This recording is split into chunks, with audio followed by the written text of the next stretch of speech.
Mengapa kita bisa sakit? Saya ingin membahasnya dari sudut pandang spiritual atau sudut pandang rohani.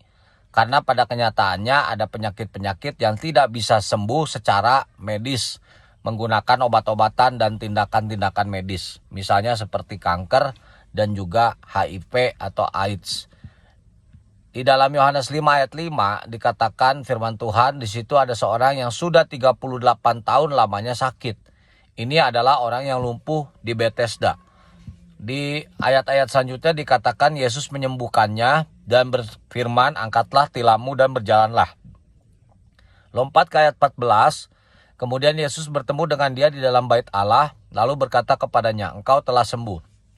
Jangan berbuat dosa lagi, supaya padamu jangan terjadi yang lebih buruk. Artinya orang ini sakit selama 38 tahun karena dosa.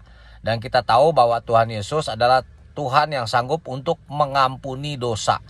Tidak jelas di bagian mana orang lumpuh ini akhirnya bertobat.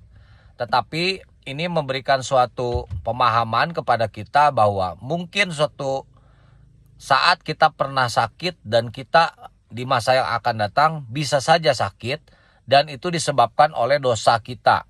Tindakan, perkataan, perbuatan, respon kita, sikap kita kepada orang lain, kepada Tuhan, kepada sesama, bisa saja yang menjadi penyebab kita sakit.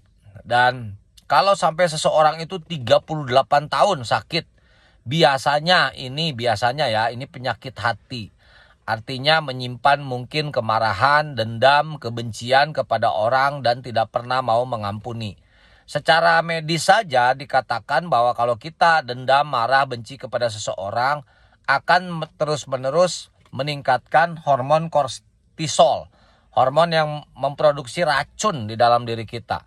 Itulah sebabnya ada baiknya kita menjaga hati kita mengintrospeksi diri ketika kita sakit, apa yang salah, apakah mungkin ada dosa yang kita perbuat, lalu kemudian kita bertobat, meminta ampun, meminta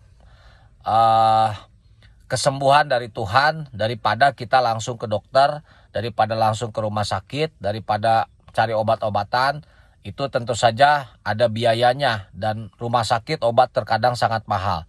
Kalau bertobat itu sesuatu yang gratis, tetapi membutuhkan kerendahan hati dan kebesaran hati kita untuk mengakui kesalahan kita dan berjanji tidak mengulanginya lagi. Semoga kita semua sehat dan dijauhkan dari segala macam sakit penyakit. Amin.